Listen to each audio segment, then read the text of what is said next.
After doing a head count, I got 10 people, which is a great number to start with, that all have agreed to being characterized in my story.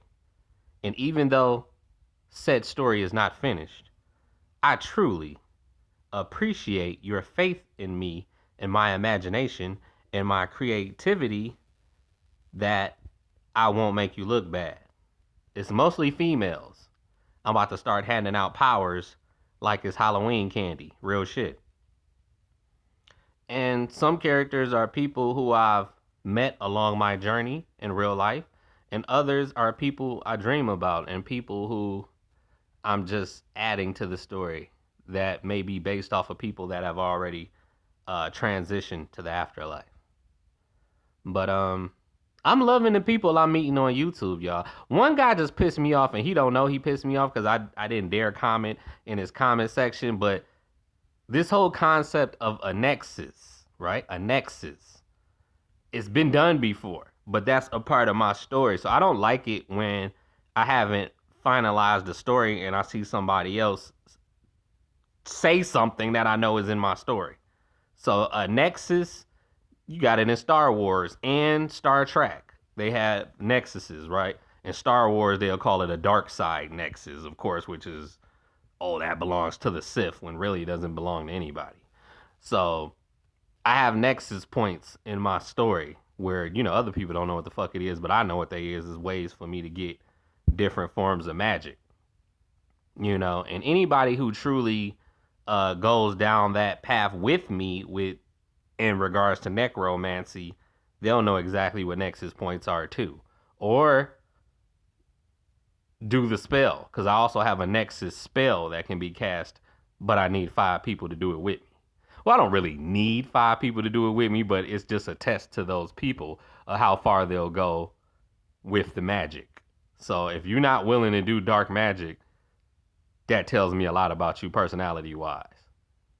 There's not too many people in my story that's not willing either. Most of them want the power.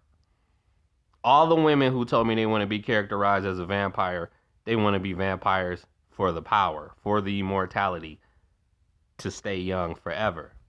So even the ones that just want to look young, I could easily flip that into, well, you got to do these spells to stay young.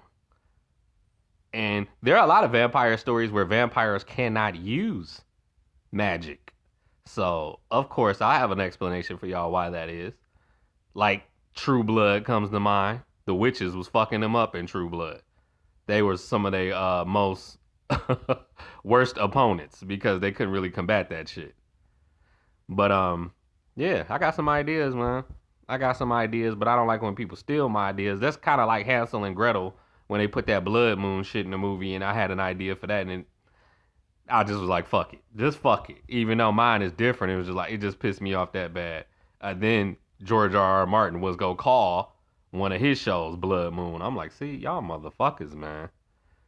So it's actually a good example of why you shouldn't sit on shit for too long, because other people have the same exact idea as you, even if not at the same time. And it could be a motherfucker in China right now talking about, oh, I got a Nexus idea I'm about to do. Like, oh no.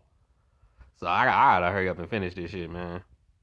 But the people who go be like, well, how come you should have put me in the story? How come you ain't put me in the story? Like, I'm only putting people in the story that gave me permission to categorize them. No, tripping. To characterize them to avoid court litigation. Yeah, motherfuckers will sue you. Just think of Shelby in The Best Man when she's like, what did she say? Richard Wrong Langston Snooze. She was mad at Tay Diggs' character for characterizing her. She didn't agree with the depiction of her. So to avoid people like that, I'm only going with the people who said they was down for this shit. Down for the get down. You know what I'm saying? For these powers.